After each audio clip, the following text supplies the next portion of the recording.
Hey guys, welcome to Nerdarchy for Nerds by Nerds. I'm Ted, hanging out with the full crew today. Nate, Dave, and Ryan. So today we got a GM 911 from Stark. We do, but before we start, oh no, hold it. Hey guys, down in the below in the description, you will find a link to Nerdarchy, the newsletter, where we're going to give you tips, tricks, let you know what we did last week, and any special things coming up. That's the place to find out. All right, back to onto the regular scheduled programming. So yes. GM 911 from Stark, 1988. 1998. 1998. Yep. Yeah. Sorry, and he's got a new group. All of them, fairly fresh into the role-playing scene. A bunch of high schoolers, I think. Yeah. I believe so. And he says they're gonna have. I don't know whether he's planning or this is what's been done already, but the church is gonna get robbed, and the players have to then fight some cultists. And he's looking for some fresh ideas, some fresh story arcs to run. He says that since they're new to role-playing, they don't do a lot of RP. They spend a lot of time in combat, so he wants to know where should it go next. So what to do next and how to make less combat happen. Less stabbing, yeah. Yeah, it's really easy, actually. Don't give them things to stab. But then they have to do something else, right? Right. But the key is to actually, use the right ratio to stabbing to not stabbing. And, if they're addicted to stabbing, you kind of have to wean them off it. You can't go cold turkey. There's a patch for that. Yeah. You can't go cold turkey or they'll leave your table forever. Dave, Dave knows that throughout the years we've had all kinds of people at the table, and several of us have, myself included, had times where we've been absolutely bloodthirsty, and Dave did a session like that. He was like, there's no fighting tonight. He didn't tell us that. He just kept putting things out there that there was literally nothing to fight, and people would charge in and try and do this, and combat wouldn't work. So it's like, oh, well, what can I do then? How do I solve the problem? So it begins to train the people away from violence. Only begets more violence. That's right. So it is something that you can do. You have to find a way of making an encounter not something that you can swing at. I'm a big proponent for training your players to be the kind of players you want at your table. Now, with this, there's the caveat of they actually have to be interested in playing this kind of game. In order to find it out, you have to expose it to them and use baby steps, and you just can't do it all at once, or they'll be confused and they won't know what to do.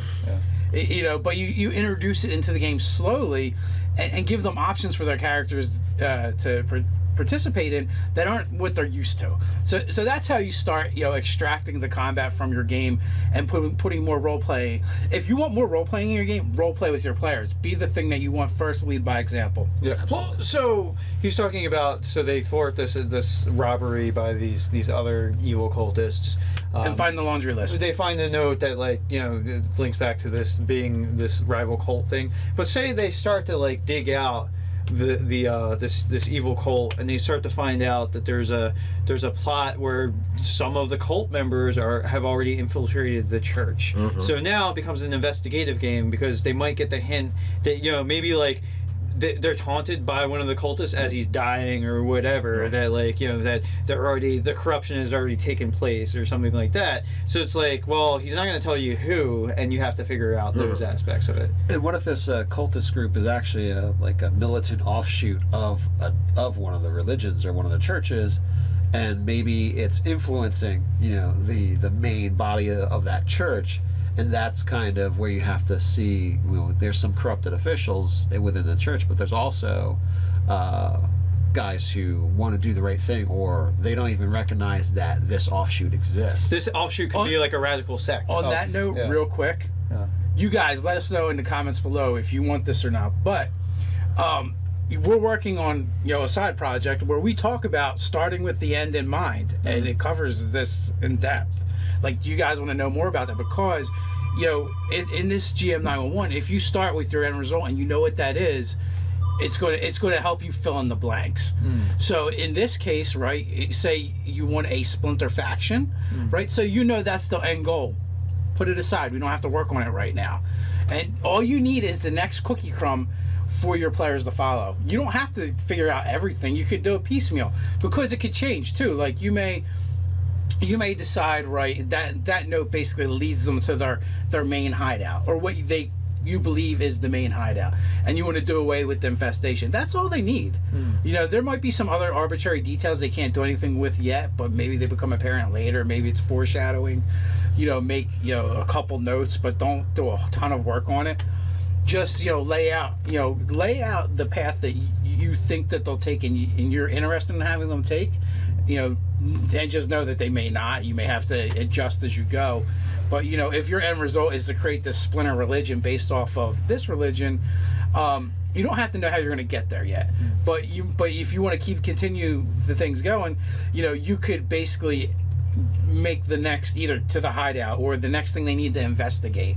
You know, maybe there's just a name on the paper, and they don't understand it, or a time and a place, or right? like Or, you know, or maybe they find someone in town that matches that name, but they're not actually, you know, they're not a member of the cultists. Yeah, you know, they could be the next target. They could have something that they need.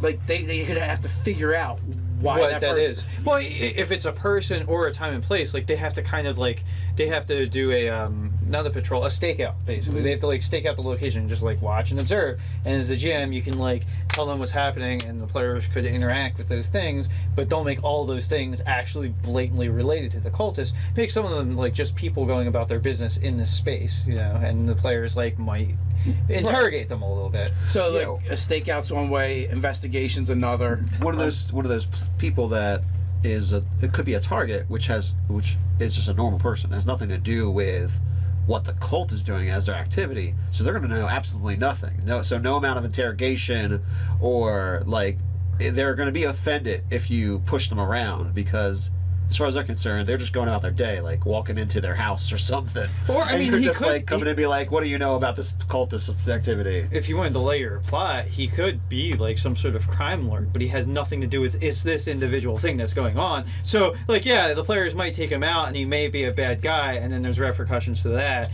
But to the plot that's actually happening, like this could be a radical sect that like they eliminate people that don't live up to a certain standard that they hold. Like they could be like lawful good, like terrorists, basically.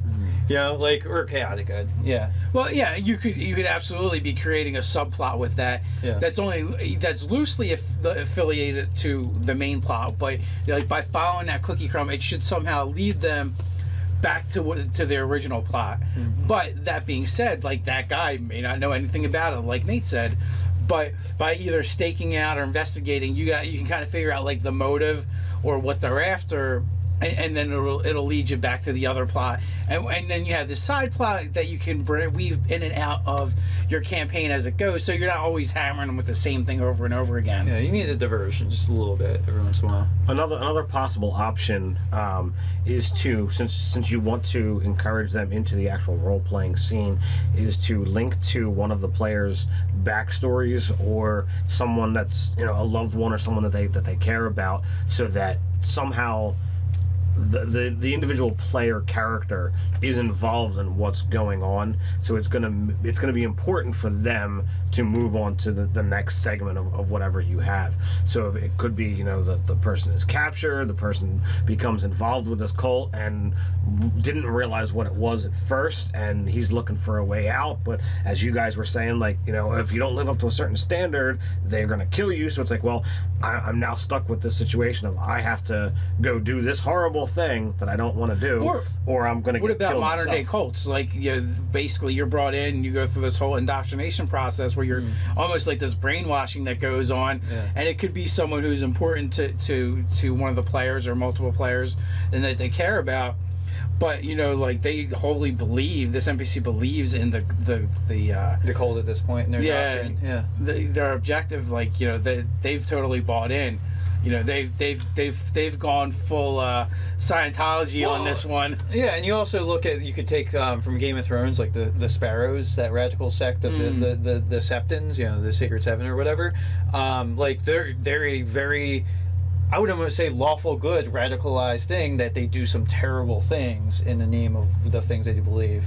Well, yeah, they justify the ends to the means, like, because they follow their laws of their religion, and they believe it's for the greater good. So you could absolutely take plots like that and interweave, and they actually have an example of of that character that got sucked in. Yeah, and they're like crazy and like, but they're kind of badass. I mean, really, like wearing the chains like they do and that kind of stuff, and like they use like these very like basic like bludgeon weapons and things like that. I don't know. So they're kind of badass in this creepy cult way. Well, they're commoners. Yeah. They use what they have. Yeah.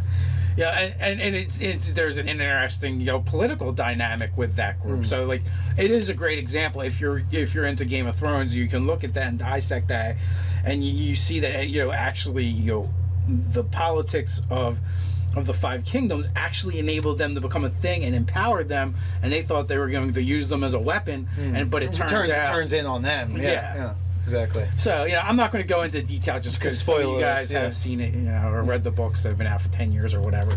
But but if you're really into following up on it and want some inspiration, definitely go check that out. Yeah, that's a good place. Yeah. Ted's done a lot of stuff with cultists infiltrating different parts of society in his game. So you can check out the Nerdarchy videos, gameplays from Ted with any of the blood cultist stuff going on. So there's definitely lots of examples out there. Yeah, and whatever you make for your cult, you want to make sure that you have a firm grasp on what the cult's goals are, because if you just put out adversaries that they don't have objectives and things that they want to have happen, or a unifying theme, even, right? Then they just feel like they're an add-on. And they'll confuse your players. Spoiler alert for anyone who hasn't seen like my first couple sessions, but what winds up happening in the early part of my game is the players came to stop a ritual. Well, they wanted to kill the cultists so that they couldn't do this again, but they didn't drag them off of the ritual field. So by killing the cultists, because they used edged weapons, they totally completed the rituals, and it went onto the PCs instead. Yeah. So it was a little bit of a twist, but it still brought power to the creature who was trying to get it. So it was cool. Yeah, that worked out. So, if you guys have any other suggestions that's going to help out Stark 1988, put it in the comments below. While you're at it, please hit like, share, even subscribe. You can check out some articles over at nerdarchy.com. Hey, while you're hanging out, checking out articles, check out Nerdarchy, the forum. Yep. Or you could also check out Nerdarchy, the store. So until next time, stay nerdy. nerdy.